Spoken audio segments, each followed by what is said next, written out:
Bonjour à tous et à toutes. Je suis ravie de vous retrouver pour un nouvel épisode de podcast. Je sais que pour vous, rien n'a changé en termes de cadence, mais moi ça va faire quasi 2 mois que je n'ai pas enregistré.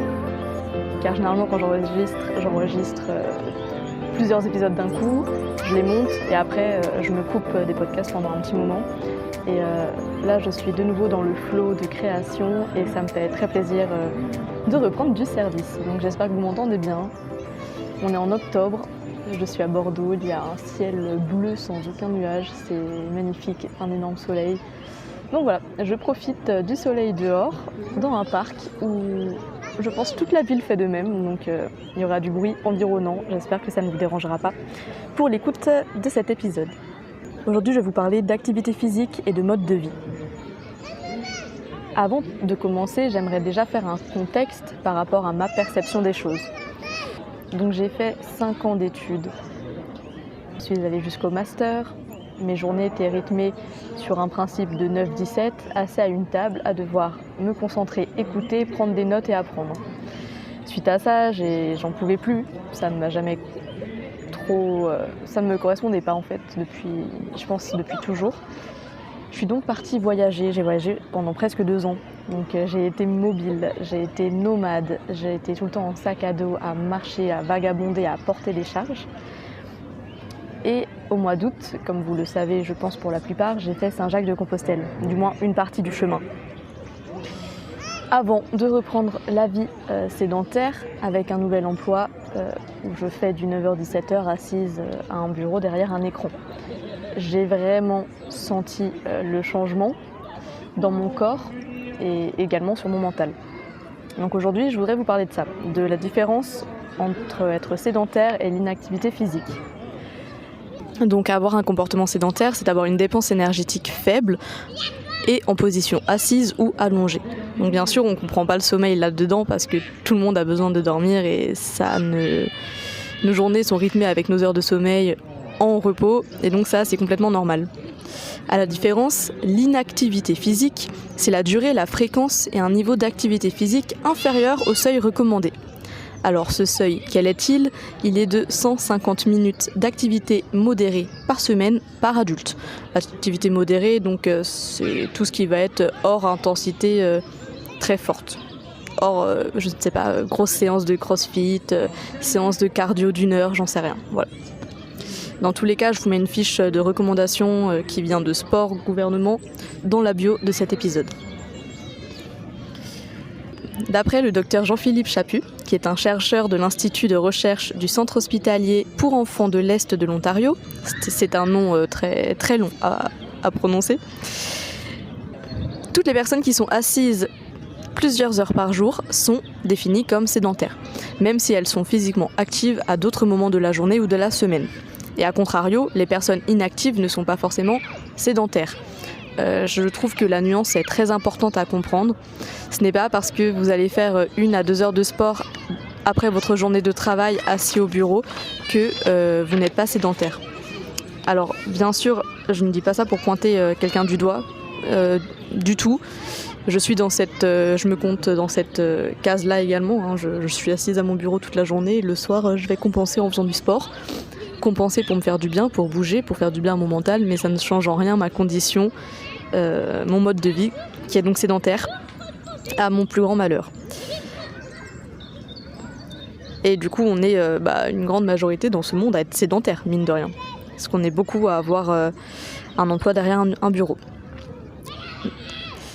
Et le problème, c'est que le corps, il se déshabitue très rapidement à l'effort, et donc il va plus facilement gagner en graisse, perdre en souplesse et en muscles.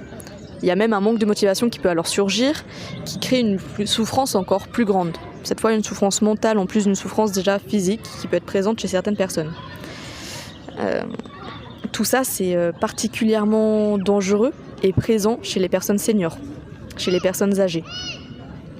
Donc il y a plusieurs risques associés à la sédentarité et à l'inactivité physique, comme la fragilisation du cœur, la hausse de la masse, des troubles du rythme cardiaque. Bref, selon l'OMS, donc l'Organisation mondiale de la santé, 27% des cas de diabète aujourd'hui sont dus à la sédentarité chez les seniors. 27%, on pourrait se dire que c'est pas beaucoup, mais c'est une tendance qui va très certainement augmenter vu qu'on est de plus en plus sédentaire. Et ça, j'ai vraiment pu la tester, donc j'ai quand même pas mal de personnes âgées dans mon entourage qui, en soi, ne sont pas inactifs physiquement, qui ont une pratique physique, mais qui sont sédentaires dans leur journée. Et je pense qu'on est la plupart, encore une fois, à l'être. Il y a des enfants qui crient à côté de moi, j'espère que c'est pas trop dérangeant. Et ça, j'ai pu la tester lors du chemin de Compostelle que j'ai fait. J'ai rencontré un homme, un septentenaire, bref, un homme de 70 ans, qui s'appelle Dominique, qui a été champion pendant 10 ans d'Irox en France. Un sacré monsieur, qui est là marché sur les chemins de Saint-Jacques-de-Compostelle depuis 3 mois déjà. Et en plus qui dormait en bivouac. Donc comment vous dire qu'un monsieur avec une force mentale et physique exceptionnelle, d'ailleurs il ne faisait pas du tout son âge, il avait une shape physique vraiment incroyable. Et il me disait que là il commençait à fatiguer, après 3 mois, 70 ans, à marcher 30 km par jour, tu m'étonnes, mais qu'à tout moment il allait rentrer chez lui, se reposer 2-3 jours et repartir en vélo, faire un tour de France, voilà, tout simplement. C'est un homme qui a l'habitude d'être nomade, qui a l'habitude de bouger et pour qui la sédentarité c'est pas possible en fait, ça le tue. Et je trouve que c'est un bel exemple d'un mode de vie sain. Et donc j'en viens à la fin de cet épisode avec quelques conseils pour nos chers camarades qui travaillent derrière un ordinateur comme moi. Alors, premier conseil, se lever toutes les 30 minutes, ne pas rester inactif trop longtemps, faire bouger son corps. On peut même parler de simplement faire des ronds de tête, bouger les bras, s'étirer, mais mettre du mouvement. Ensuite, un autre conseil que j'ai lu dans des articles qui ne viennent pas de moi, toujours prendre le chemin le plus long au bureau. Voilà, si vous avez un chemin tout droit pour aller aux toilettes, faites peut-être un petit tour. Voilà, ça vous aère l'esprit en même temps, ça fait du bien. Si vous pouvez prendre l'air, c'est encore mieux. Bon, venir au travail en vélo, mais là c'est pour aussi réveiller le corps quand vous partez du travail, quand vous y allez aussi également. Et faire des pauses régulières, des pauses régulières où on va éviter d'être sur les écrans et d'être, encore une fois, passer de sa chaise de bureau assis à un canapé dans un open space assis également. Voilà. Bon. Si vous avez besoin d'exercices, de plus de conseils, je vous conseille la chaîne YouTube de Major Movement. Je vous la mets en bio de cet épisode également.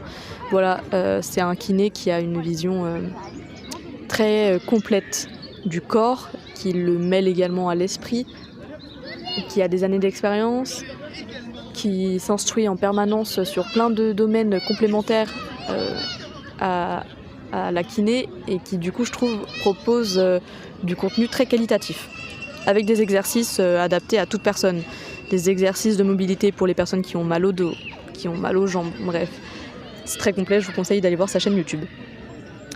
Et si je dois un peu ramener mon petit grain de sel, moi je dirais qu'aujourd'hui ce qui va pas c'est la société dans laquelle on vit tout simplement et qu'il faudrait revoir les conditions de travail.